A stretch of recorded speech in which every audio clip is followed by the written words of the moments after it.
So in the last session, we talked about how we can start measuring some of the properties of stars. We started by looking at how we use the parallax effect to measure the distance, where when I go from one side of Earth's orbit to the other side of Earth's orbit, then nearby stars, there might be a little bit of a shift in their position.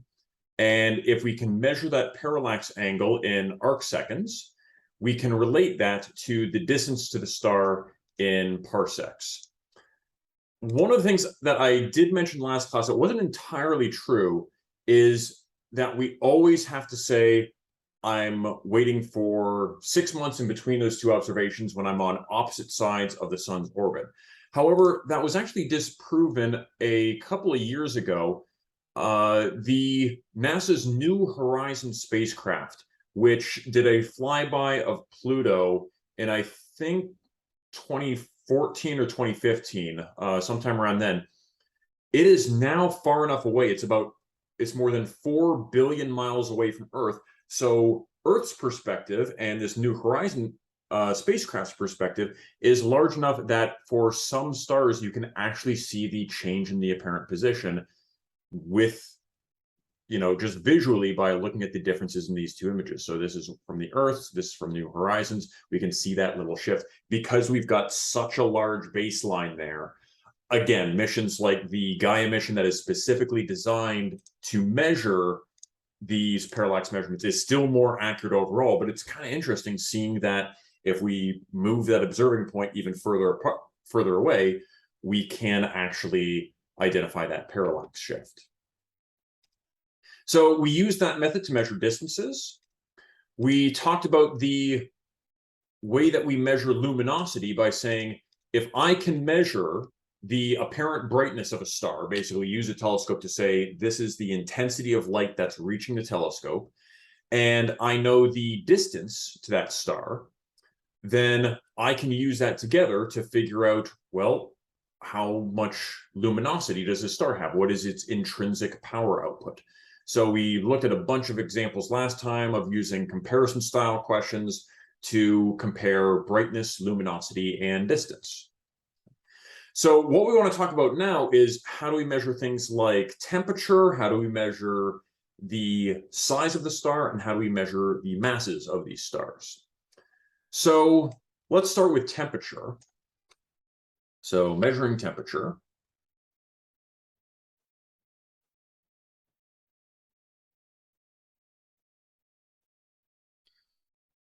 We basically get the temperature by looking at the spectrum of light. Remember in previous sessions, we talked about the thermal radiation spectrum if we have wavelength versus intensity. If we have a relatively low temperature object, then that graph, its wavelength of peak emission will be at longer wavelengths. So this would be a lower temp. And if I raise the temperature of that object, the graph is going to get higher overall, but more importantly for measuring the temperature, that wavelength of peak emission, that lambda max, is going to shift to shorter and shorter wavelengths. And we have Wien's law, lambda max, measured in nanometers, times the temperature, measured in Kelvin, is always equal to this same value, 9 times 10 to the 6, and the units are nanometers Kelvin. So again, this lambda max is in nanometers, this temperature is in Kelvin. So essentially, if we can measure that wavelength of peak emission, then we can use this equation and rearrange it to solve for what is the temperature of the object. So for example, on this graph, if I have this graph of, again, this is basically intensity of the light versus wavelength, then the peak of this graph seems to be showing up at 4,650 angstroms. Divide that by 10 to get nanometers. So that is the wavelength of peak emission in nanometers. And take a minute and try to rearrange this equation yourself to say, if this is the wavelength of peak emission, what is the temperature of this object? So take a second to try that. Okay, so basically, if you want the temperature, you take that number that you get in Wien's law, the 2.9 million, and divide that by the wavelength in nanometers, and you end up with the temperature. And this is a good way to get an approximate temperature. However, there are some limitations to this. There's a danger to using this maximum wavelength alone to determine temperature, because even though we talk about things like the vacuum of space, space isn't entirely empty. There's this material that we call the interstellar medium that is basically little bits of dust and gas in between us and other stars. Again, by any comparison on Earth, this would be a vacuum. This is closer to a vacuum than any sort of thing that we can get on Earth. But even in what we call empty space, there's a little bit of interstellar dust and gas, and that can interact with different wavelengths of light. Now, what tends to happen is if I have these little bits of dust, it will more easily let long wavelength light pass through, whereas shorter wavelengths of light, wavelengths that are similar in size to those little grains of dust, those get more scattered. We refer to this as interstellar reddening. So let me just kind of list that.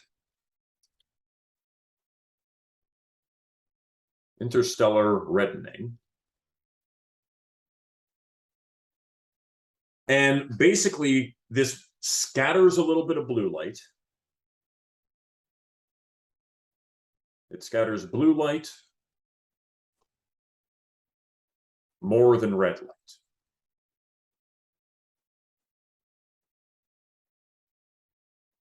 And unfortunately, if this is scattering blue light more than red light, when we have these wavelengths reaching us, the light that reaches us is going to look more red than it ought to. Now, I want to be very clear that this is not the same as the Doppler shift. When we talked about the Doppler shift, we said the wavelengths of light that we perceive are changed due to that object's motion towards us, in the case of blue shift, or away from us, in the case of red shift. It's actually taking those individual wavelengths and either stretching them out for redshift or compressing them. This is a little bit different because we're not stretching or compressing any of these wavelengths. What's happening is the blue light is being preferentially blocked or scattered from our vision, whereas the red light is able to make it through with less effect. Okay? So these are two different effects. And what this does is, let's say I have some spectrum of light, and let's say this was the spectrum of light that was actually coming to us from the star. So this is what's actually being emitted from the surface of that star. Well, imagine we block some of this light through this interstellar reddening. The little bit of dust and gas in space blocks more of the blue light than the red light. Well, here's our original thermal radiation curve. And again, if we measured the wavelength of peak emission, we could get the temperature of this object. But again, that extinction, that interstellar reddening, is going to block more blue light than red light. The red light, not as effective. The blue light is going to be blocked. What that means is there's a shift. This causes a shift in the apparent position of that wavelength of peak emission. Not because the star is at a different temperature, but because some of that light, some of that blue light has been blocked more than the red light has. So while Wien's law, we're still going to use it as a kind of first approximation as to whether it's a high temperature star or a low temperature star, like how much is this wavelength of peak emission shifted to the left for higher and higher temperatures. We want to be careful for not relying on that too much. What we're going to use to replace that, and we're going to talk about this in one of the next sessions, is how different stars of different temperatures, all basically have the same composition. They're all basically 3/4 hydrogen, 1/4 helium, and 2% heavier stuff. But because of the temperatures of these stars, we're going to find that different spectral lines become more or less prominent. again, all these are different spectras of stars going from high temperature stars up here to low temperature stars down here. And even though all these stars have pretty much the same temperature, there are some points where, oh, here we've got a really strong absorption line, but it kind of disappears at lower temperatures and at very, very high temperatures. Whereas at lower temperatures, other spectral lines will start to show up more strongly. We're going to use these spectral lines to identify more accurately what the temperature of the star corresponds with. So again, we're going to talk about this in a future session, how these spectral features are going to determine even more accurately what is the temperature of this star, and that's what we're going to refer to as the spectral type. But for now, let's say that we can at least get a good ballpark estimate on the temperature of these stars by using Wien's law. What can we use that for? First, when we actually measure the temperatures of these stars, again, we get a wide range of temperatures. The lowest temperature stars are around 3000 Kelvin. Those are going to be your red dwarf stars, your very low mass stars. And there are certain very high mass, very energetic, but also very short-lived stars that have a very, very high surface temperature, around 50,000 Kelvin. And again, for our sun, the sun is kind of still considered a dwarf star, something of a dwarf star. Not a ridiculously low temperature, but on the lower end of this scale. Now, in the last session, when we were talking about the apparent sizes of stars in images and how some stars look a little bit bigger, some stars look a little bit thinner, I mentioned that most telescopes do not have anywhere near enough resolution to actually see the physical size of those stars. And what's happening in those images is, if I have a very bright star, then the light from that star is bright enough that it kind of spills over into neighboring pixels and makes the image look larger. So how do we actually determine how large a star is? So let's talk about star sizes.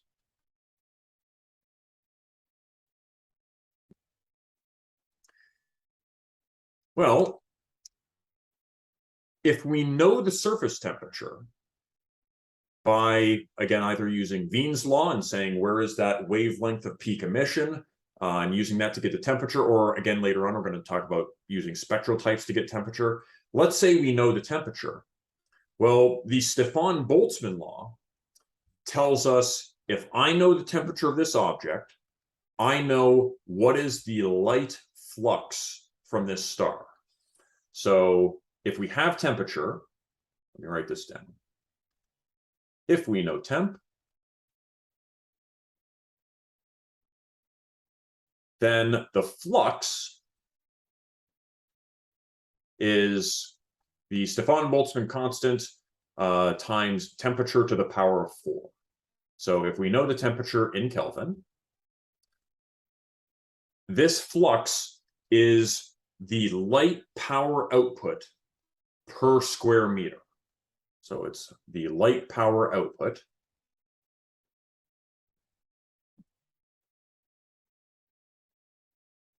per square meter. Okay. So let's say I know the temperature and I can get this light power output per square meter. Well, how would I find the total power output of this star? If I know the power output per square meter of surface, how would I find the total power output of this star? Pause the video and think about that one for a second. How would I get the total power output if I know the light power output per square meter?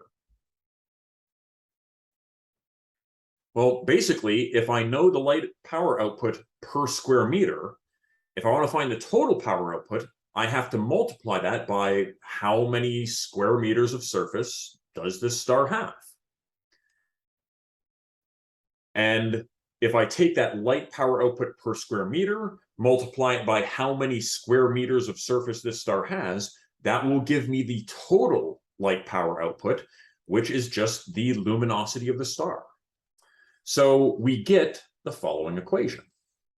The luminosity is Stefan Boltzmann constant times temperature to the power of 4. Again, this is just the flux, the light power, so power per square meter.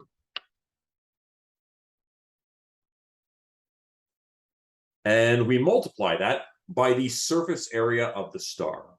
And for those of you who remember some of your geometry from maybe a long ago math class, the surface area of a sphere is 4 pi times the radius of that sphere squared. So this is the surface area of the star in square meters. And again, this is the luminosity in watts.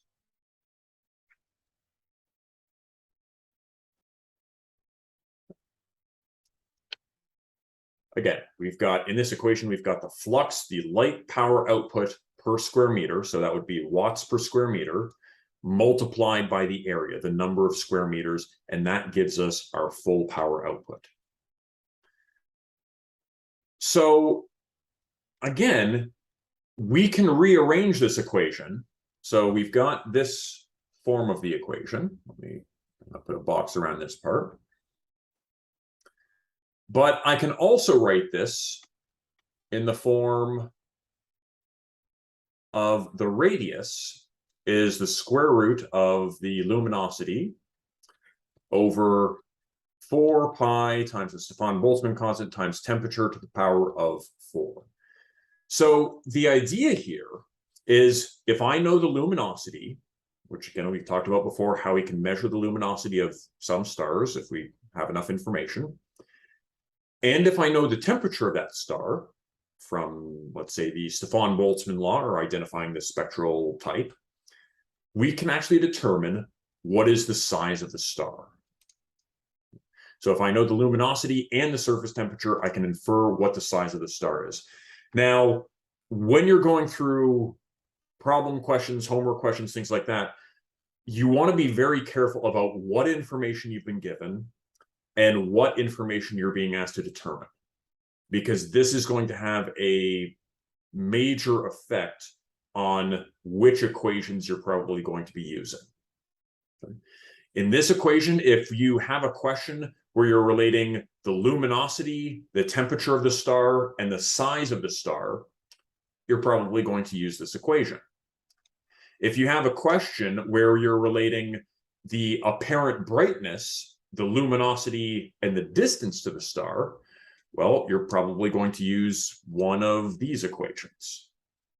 So you always want to be careful what pieces of information you've been given, what you're being asked to compare, and that will help you identify which of these equations you're using for which types of questions. So let's look at some examples. Let's say we've got the binary star system. So these are two stars that are orbiting around each other, Sirius A and Sirius B. So they're in a binary star system, so they're orbiting around each other, and this star system is about 8.6 light years away. And this is an image of those two stars in the visible part of the spectrum. So clearly one is very bright, one is pretty dim. If both of these are the same distance away, because again, they're in the same binary system, then why does Sirius A appear so much brighter than Sirius B? So pause the video, think if you can identify which equations are we going to be using for this, and see if you can answer that question. Okay, so we're saying these two stars, they're the same distance away, but Sirius A has a much higher apparent brightness than Sirius B. Well, in this case, what we're comparing is the apparent brightness, the distance, and that's going to be related to the luminosity.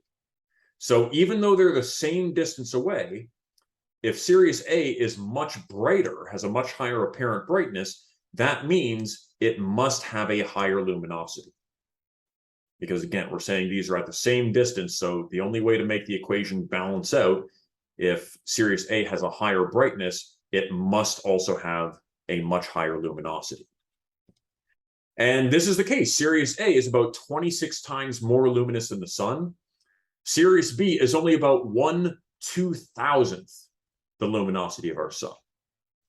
So in this case, since we're talking about the distance and the apparent brightness, we're going to be using this equation to make that comparison instead. Okay, so Sirius A is much more luminous than Sirius B. Well, this is an X-ray image of the same two stars. This is Sirius A, this is Sirius B. So Sirius B seems to be giving off a lot of X-ray light. Again, in the visible spectrum, Sirius A was much more luminous, but despite that, Sirius B is giving off a lot of X-ray light. Think about, what does that tell us about this star? Well, if it's giving off a lot of X-ray light, that means it's got to be at a very, very high temperature. So Sirius A has a surface temperature of about 10,000 Kelvin, but Sirius B has a surface temperature significantly higher than that, around 27,000 Kelvin. So, okay, we've got a couple of pieces of information now. We figured out that Sirius A is much more luminous, but Sirius B has the higher surface temperature. Well, we're talking about the luminosity and the surface temperature, so let's go back to this equation. How can Sirius B, which is almost 3 times hotter than Sirius A, have such a low luminosity? If we have a very, very high temperature, why can it have such a low luminosity, even though it has such a high temperature? So the temperature is really, really high, but despite that, the luminosity is very low. Pause the video and think, why would this be the case? How could this possibly be the case? Okay, so we're saying that Sirius B has a much higher temperature, but despite that, Sirius B has a very low luminosity. Well, the Stefan-Boltzmann constant is just a number, so we can't change that. The 4 pi is just a number, we can't really change that. The only thing that could be different about these stars are their radii. If Sirius B has a low luminosity despite its high surface temperature, it must have a very, very small radius. So Sirius B must be very, very small. In fact, when we actually use these equations to measure their sizes, Sirius A is a little bit larger than the sun, whereas Sirius B is actually smaller than the Earth. It's a special kind of star, a special kind of dead star called the white dwarf. We'll talk about those later on when we talk about the different types of stars. But again, we can use these equations to identify how these star properties compare with each other. So if I've got an object that has a low luminosity despite having a high surface temperature, it's got to be a very, very small star. Let's look at another one. Antares is 604 light years away, yet shines brightly in the night sky. LaSalle 9652 is only 11 light years away, but we can't see it with the unaided eye. So here's the first question. How can LaSalle, which is so close, be invisible to our eyes, while Antares appears very bright on the night sky? So again, pause the video, have a think about this one, then come back.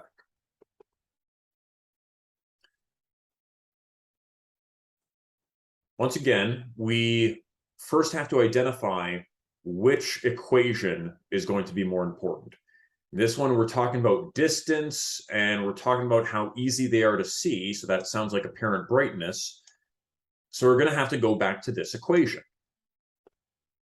Despite having for Antares, despite being at a very, very large distance, it also has a very high apparent brightness.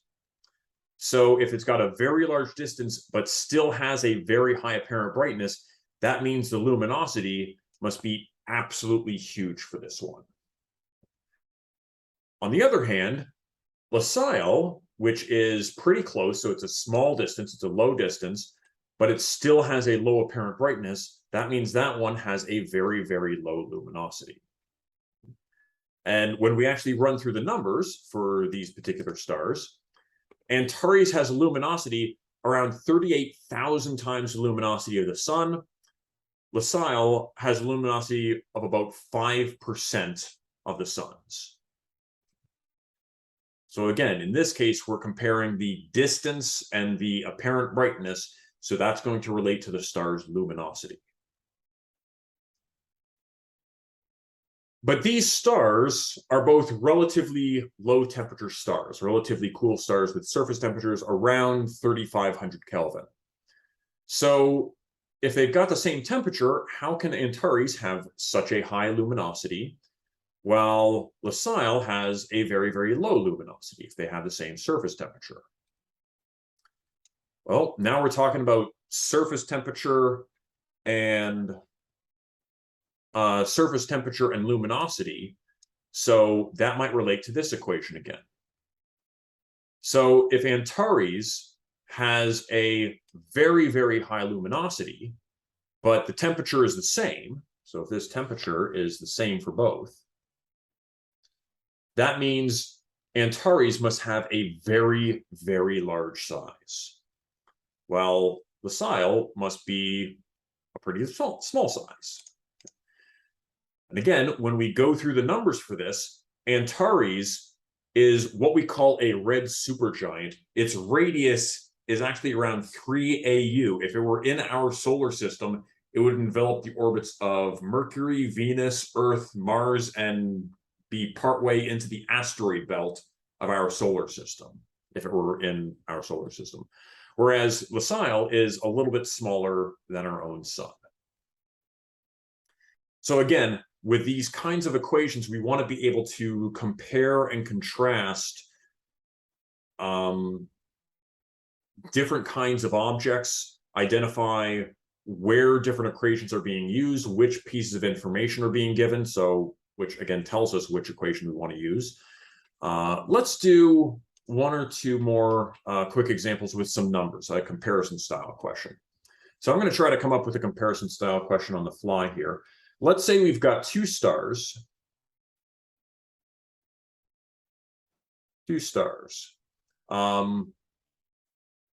A has a temperature of, I don't know, what I'm trying to think what kind of stars I want to do.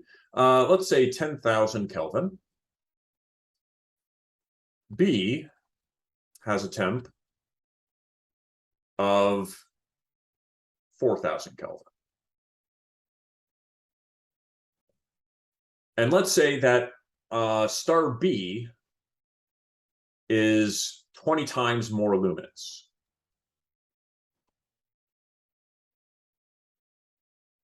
And I want to know how the radii of these stars compare. So how does B's radius compare to A's?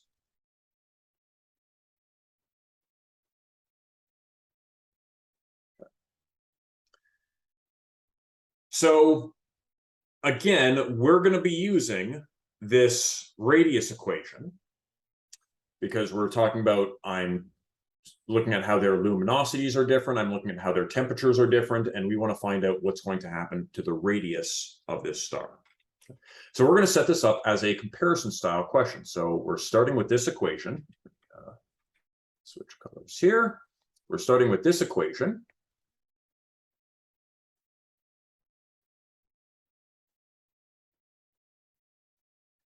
And let's see what we can do with this. So for star A is going to be our reference case. So we've got the square root of, well, I wasn't told anything about the luminosity. So we can make that whatever we want. I'm going to go with 1.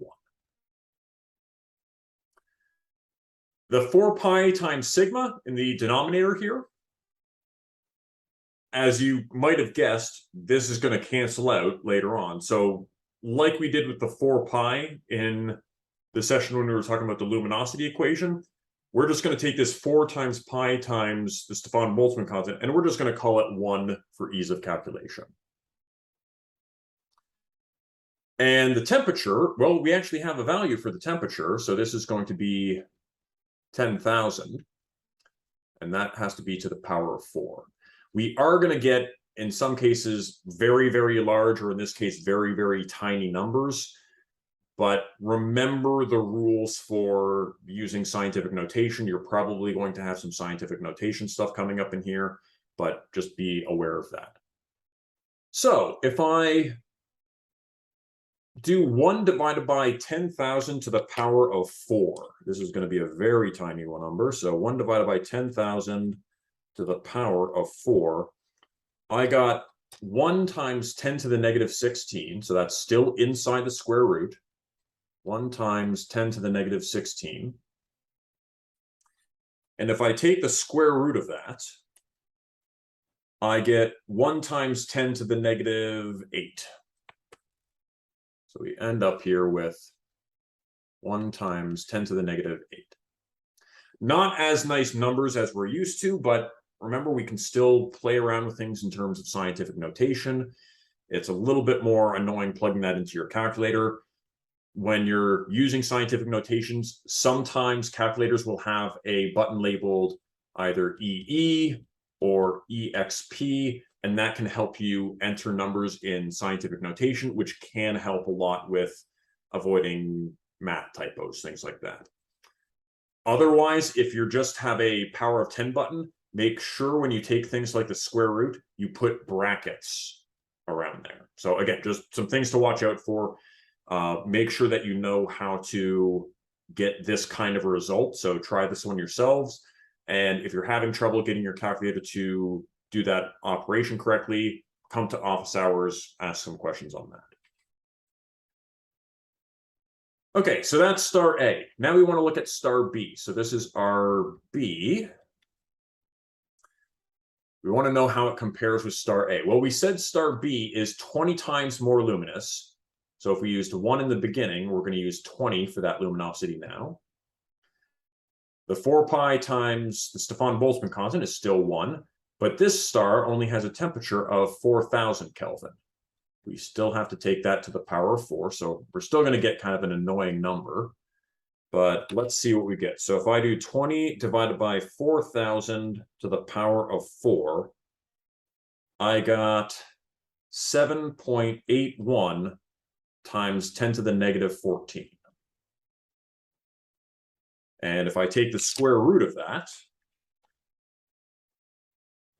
I get 2.79 times, that would be 10 to the minus 7.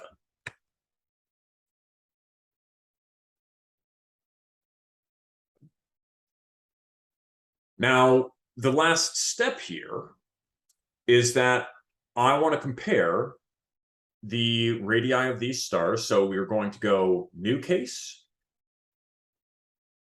over original case. So that's 2.79 times 10 to the minus 7 over 1 times 10 to the minus 8. Again, when you're plugging this into your calculator, either use an exponent button if your calculator has that, or make sure you're putting brackets around these terms because different calculators might mess around with things with order of operations. But if we have 2.79 divided by 1 times 10 to the minus 8, I get 27.9 for that one. So what this is saying is the radius of star B must be 27.9 times larger than the radius of star A. And again, this is because even though B has a lower surface temperature, it's still more luminous. And that's a direct sign that this has got to be a very, very large star if it's got a high luminosity despite having a low surface temperature. Again, there's a couple more examples of this in the comparison question examples. But again, I'm hoping with these comparison questions, you're starting to see the patterns in how to approach these. Again, if you have questions beyond just this quick example, make sure you ask questions during office hours. Okay, so if we have both the temperature and the luminosity of the star, we can figure out what the size of the star is. But what about the star's mass? Well, if I want to measure the star's mass, we have to use Newton's laws of gravity. So, space here, okay. So in astronomy, we measure the mass of Earth through Newton's laws of gravitation and how objects fall on the Earth. So if we know how a particular object will, just fall on the Earth, if we measure the properties of that fall, we can figure out, well, how much force is acting on it. But we also know that the Newton's law of gravitation, which is, let me write that one down. For the gravitational force, we have gravitational constant times mass 1 times mass 2 divided by the distance between the objects squared. So if I know the distances involved and I know the forces involved, I can figure out the masses of the objects. So again, on Earth, we measure the Earth's mass by how objects fall on the Earth. We measure the mass of the sun by how the planets orbit, basically fall around the sun. If I were, say, looking at Jupiter, I can identify the mass of Jupiter by looking at how Jupiter's moons are orbiting around Jupiter. So in astronomy, if I want to know the mass of an object, we have to look at something that's orbiting around that object, or if it's in an orbit with some other massive object. So the consequence of this is, in order to measure the mass of one of these distant stars, we do have this condition where it has to be in a binary system with another star. And the orbit of this binary system, if we have these two stars that are kind of orbiting around each other, the orbit of that binary star depends on the strength of gravity, which again depends on what are the masses of the two objects involved. Now, there are different kinds of binary systems. So if we're measuring masses, so measuring star masses, we need a binary system.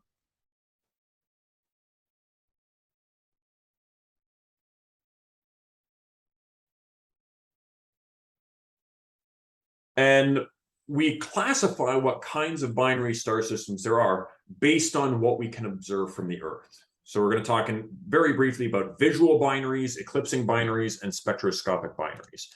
Now, this fact that we need stars to be in binary star systems in order to directly measure their masses might seem like a significant limitation. However, about half of all star systems are binary star systems. When you look at the night sky and see stars in the sky, about half of those points of light that you can see, they're actually two stars orbiting around each other. But your unaided eye is not sensitive enough, it does not have the angular resolution to resolve those as two separate stars. It's so far away that it just kind of looks like one fuzzy blob to our eye. So this isn't, terribly limiting. And there are some methods that we use to try to at least estimate masses of individual stars, but this is the method of measuring mass that we're going to focus on for now. So the kinds of binaries. For visual binaries, we have a telescope with a good enough resolution that you can actually see both stars. So you can actually watch those two stars orbit around each other. When I was showing you those images of Sirius A and Sirius B, that would be an example of a visual binary. We can literally watch with a telescope those two stars orbit around each other.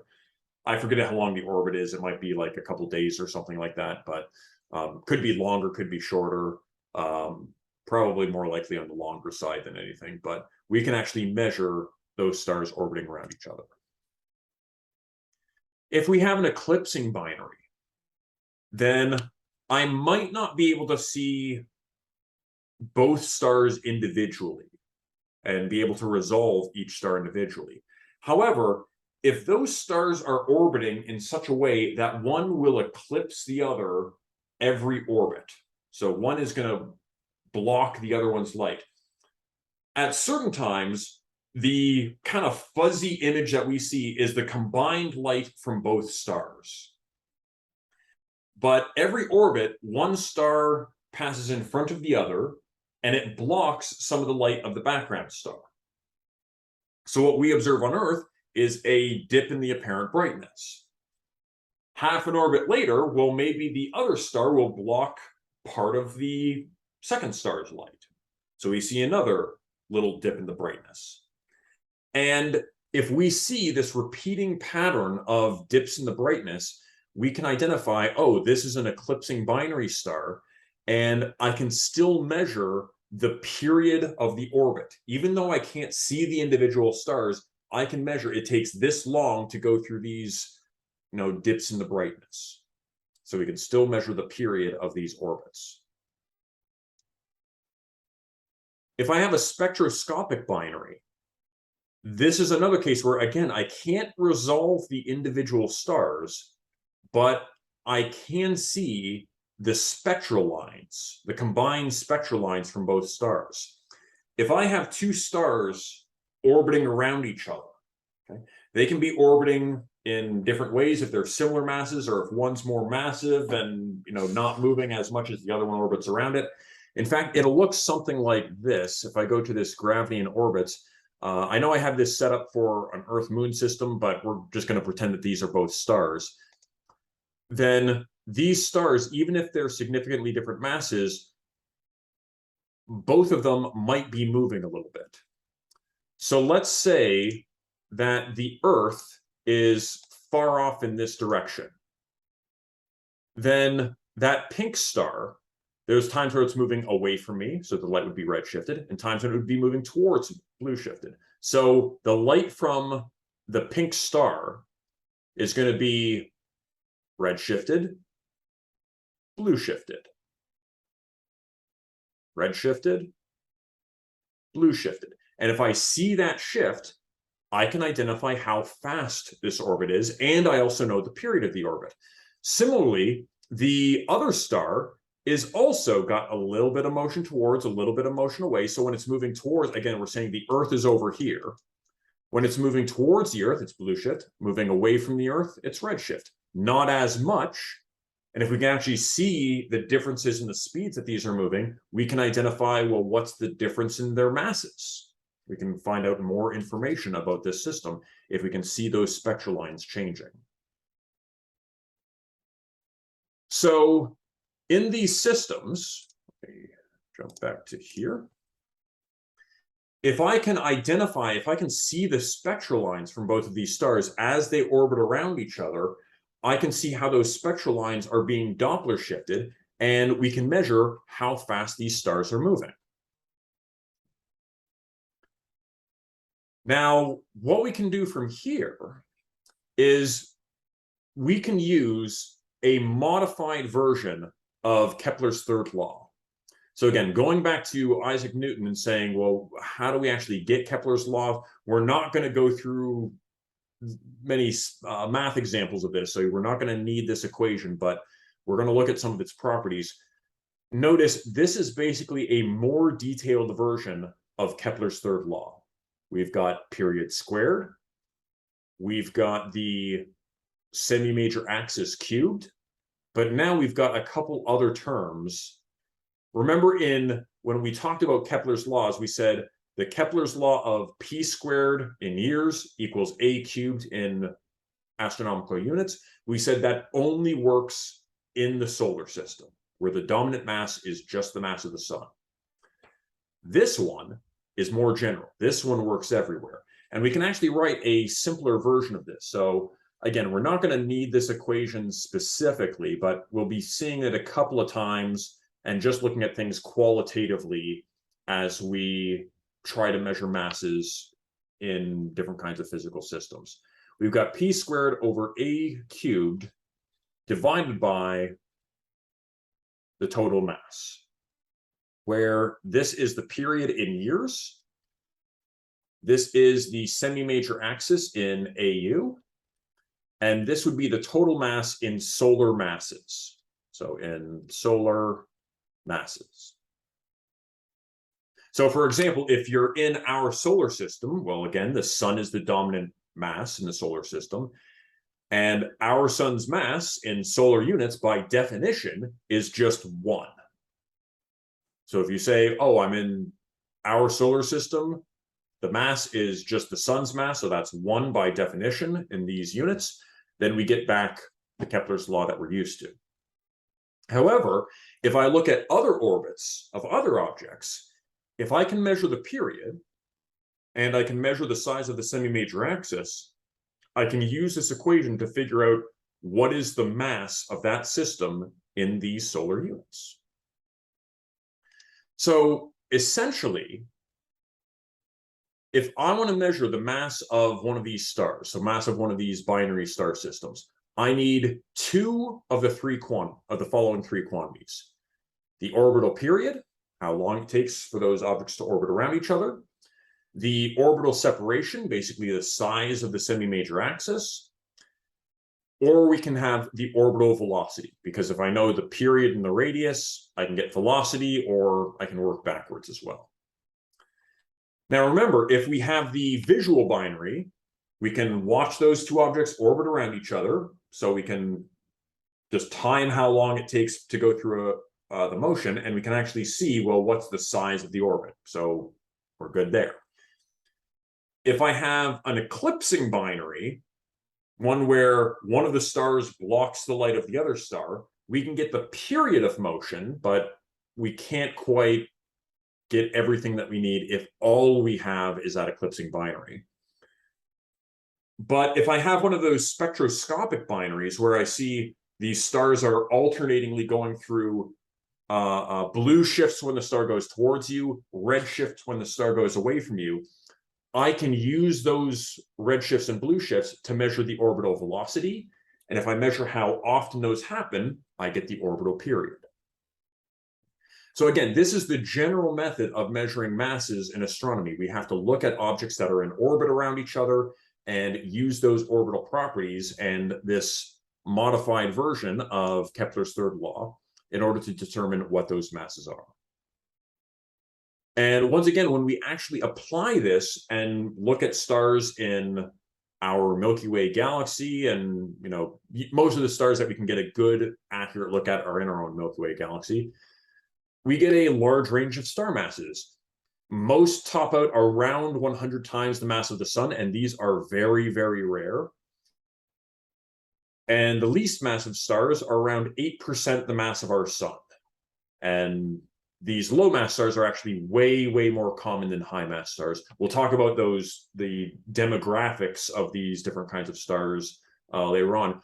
But again, in these sessions, I'm hoping that I've reasonably demonstrated that even though these stars that we're trying to study are very, very far away, we can use all of these methods. Use the parallax method to measure distance. If we know the apparent brightness and the distance, we can infer what the luminosity is going to be.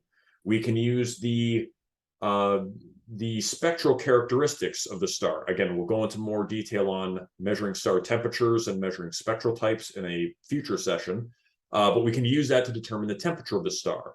If I know the temperature and the luminosity, I can figure out the size of the star. If I see some of these stars orbiting around each other, I can work out what the mass is. So again, in astronomy, we try to use as much data as we can. And even from a relatively small amount of data, we can actually work out a lot of the properties of these stars. So we'll talk about more of these properties and the kinds of stars that we see in future sessions.